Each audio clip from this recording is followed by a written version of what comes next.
আসসালামু আলাইকুম দর্শক। ইরানের হামলায় ইসরায়েলের আসলে কতটা ক্ষতি হয়েছে সেই তথ্য কিন্তু ইসরায়েল চেপে চুপে প্রকাশ করছে। কেউ জানে না প্রকৃত অবস্থা কি। সবাই জানে যে ইরান ব্যাপকভাবে ক্ষতিগ্রস্ত হয়েছে, অন্তত দৃশ্যমান কিছু ঘটনা তো আছেই।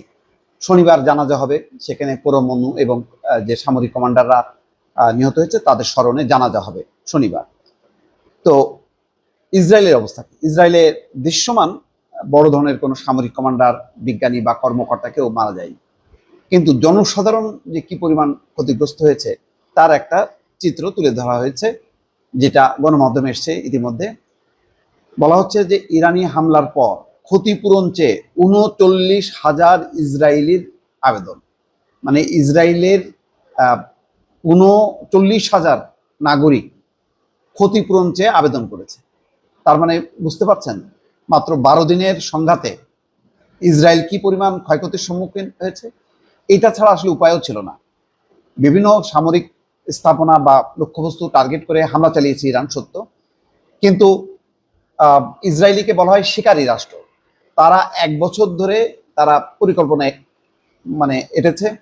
সেখানে ইরানের ভেতরে তাদের গুপ্তচররা ঢুকেছে, মোসাদ ঢুকেছে, তারা পরিকল্পনা করেছে যে কোন কোন কর্মকর্তাকে তারা মারবে। এটি ছিল তাদের মূলে। আর কোথায় কোথায় তাদের সামরিক স্থাপনা ছিল, ১ বছর ধরে পরিকল্পনা করেছে। কিন্তু ইরান তো ১ বছর ধরে ইসরায়েলের অভ্যন্তরে এরকম পরিকল্পনা করেনি।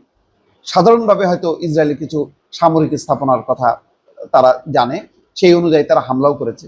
কিন্তু ওই যে নির্দিষ্ট কর্মকর্তা, যেটা ভেতরে একেবারে ইসরায়েলের ভেতরে ঢুকে যে হামলা করা, যেটা মোসাদ করেছে, সেই কাজটা করেনি। কিন্তু যখন কি যুদ্ধ শুরু হয়ে গেল, তখন ইরানের আর কোনো বিকল্প ছিল না ইসরায়েলকে থামানোর জন্য। তখন তারা একেবারে নির্বিচারে তখন ওই লক্ষ্যবস্তু ছাড়াও তারা বিভিন্ন বেসামরিক স্থাপনার উপরও হামলা করেছে।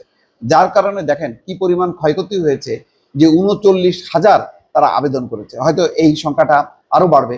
এখন পর্যন্ত যেই সংবাদ এসছে, এটা বলা হচ্ছে স্থানীয় সংবাদ মাধ্যমের বরাতে গতকাল মঙ্গলবার এই খবর জানিয়েছে তুরস্কের রাষ্ট্রীয় সংবাদ সংস্থা আনাদলু।